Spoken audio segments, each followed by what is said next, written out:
안녕하세요. 오늘 여러분과 함께 좀 깊이 들여다볼 자료는요. 쉐마 히얼힘 자녀 영성 연구소가 제시하는 히얼힘, 헤아림이라는 좀 독특한 자녀 양육법에 대한 거예요. 네, 연구소 소개 글이랑 원리 설명글을 보면서 이 접근법의 그 핵심이 뭔지 한번 파헤쳐 보겠습니다. 오늘 목표는 이거예요. 이 기독교적인 배경을 가진 양육법이 뭘 특히 강조하는지, 그리고 신앙이랑 능력 이 두 가지를 어떻게 딱 붙여서 요즘 가정들을 도우려고 하는지 그걸 이해하는 거죠. 자, 한번 시작해 볼까요? 네, 좋습니다. 오늘 자료에서 제가 보기엔 가장 흥미로운 점은요, 하나님과의 소통, 그러니까 그의 음성을 듣는 것, 이걸 어떻게 실제적인 공감 능력 개발하고 연결시키는가 하는 그 부분이에요. 아, 듣는 것과 공감. 네, 그 독특한 연결이죠. 먼저 그 이름부터가 재밌어요. Hear him, 헤아림. 자료 보니까 이 한글 헤아림하고 영어 hear him 이걸 딱 결합한데 뭔가 특별한 이유가 있다면서요. 이 개념 조금만 더 명확하게 설명해 주실 수 있을까요? 아, 네, 맞아요. 자료에서는 그 hear him, 다시 말해 예수님의 음성을 들을 때요. 그때 비로소 자기 자신하고 다른 사람을 깊이 이해하고 공감하는 헤아림이 가능해진다. 이렇게 설명을 해요. 아하. 그래서 헤아림이란 단어를 일부러 hear him 이렇게 표기하면서 이 두 개념을 직접적으로 연결시킨 거죠. 그렇군요. 뭐랄까 영적으로 듣는 행위가 곧 공감 능력의 기초가 된다 이런 관점이에요.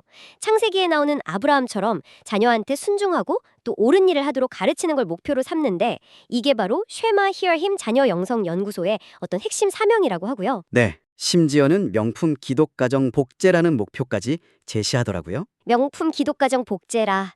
표현이 상당히 강렬하네요. 그리고 자료에서는 행복 육아의 두 기둥으로 신앙하고 능력을 꼽잖아요. 네, 그렇죠. 근데 왜 이 두 가지가 꼭 같이 가야 한다고 보는 걸까요? 뭐 어느 한쪽에 좀 더 집중할 수도 있을 텐데요. 네. 그거 아주 중요한 질문이에요. 자료에 따르면 신앙은 말씀, 성령의 인도, 그리고 뭐 안수기도 같은 영적인 실천들을 통해서 다져지는 거고요. 네. 근데 흥미로운 건 안수기도를 30초의 축복으로도 충분히 효과 볼 수 있다. 이렇게 언급하면서 바쁜 일상에서도 할 수 있는 여지를 좀 두더라고요. 가정 예배나 성경 암송도 당연히 포함되고요. 아, 30초. 현실적이네요. 네.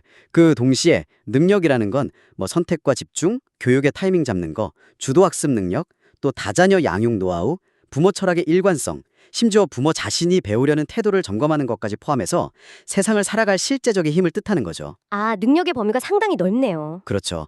자료에서는 신앙만 있고 능력이 좀 부족해서 좌절하는 아이들 사례를 많이 봤다. 그래서 이 둘의 균형이 현실적인 행복에 꼭 필요하다. 이렇게 강조해요. 한쪽만으로는 온전한 성장을 이루기가 좀 어렵다. 이런 이야기죠. 그렇군요.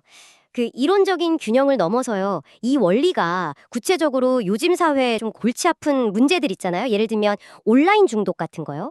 이런 문제에 어떻게 적용이 된다는 건가요? 바로 그 지점이 이 접근법의 어떤 실용성을 보여주는 부분 같아요. 연구소에서 실제로 스마트폰 중독, 게임 과몰입, 또 현질이라고 하는 그 사행성 구매 문제 있잖아요. 네네, 문제죠. 그리고 은둔형 외톨이 같은 청소년 온라인 문제로 힘들어하는 가정을 500가정 이상 상담했다고 해요. 근데 핵심은 자녀 문제의 뿌리를 부부관계하고 가정 전체의 문제로 보고 접근한다는 거예요. 아, 단순히 아이 문제만이 아니다. 그렇죠.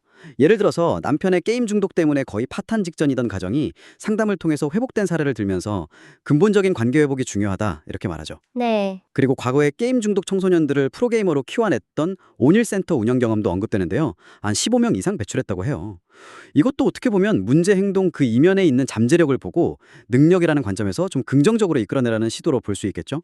이런 경험이 지금의 상담이나 양육법에도 영향을 주는 것 같고요. 와, 게임 중독 청소년을 프로 게이머로요. 굉장히 다른 관점이네요.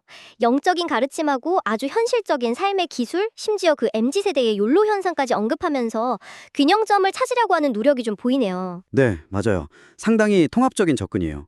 특히 부모가 자녀를 막 다그치기보다는 들어주는 헤아림, 그러니까 공감하는 태도가 중요하다는 걸 계속 강조해요. 들어주는 헤아림. 네, 결국 부모 자신의 영적 성장하고 부부관계 개선이 자녀 문제 해결의 시작점이다. 이렇게 보는 거죠.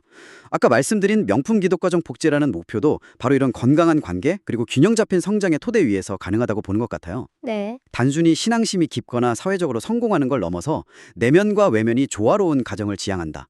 뭐 이런 포부로 해석할 수 있겠네요. 자, 그럼 오늘 저희가 살펴본 내용들을 쭉 종합해 보면요. 이 hear him, 헤아림은 신앙을 통해서 얻는 깊은 공감 능력, 그리고 동시에 아이들이 이 복잡한 세상을 헤쳐나갈 실질적인 능력을 함께 키우려고 하는 어떤 가정 중심의 통합적인 양육 철학이다. 이렇게 정리할 수 있겠네요. 네, 그렇습니다.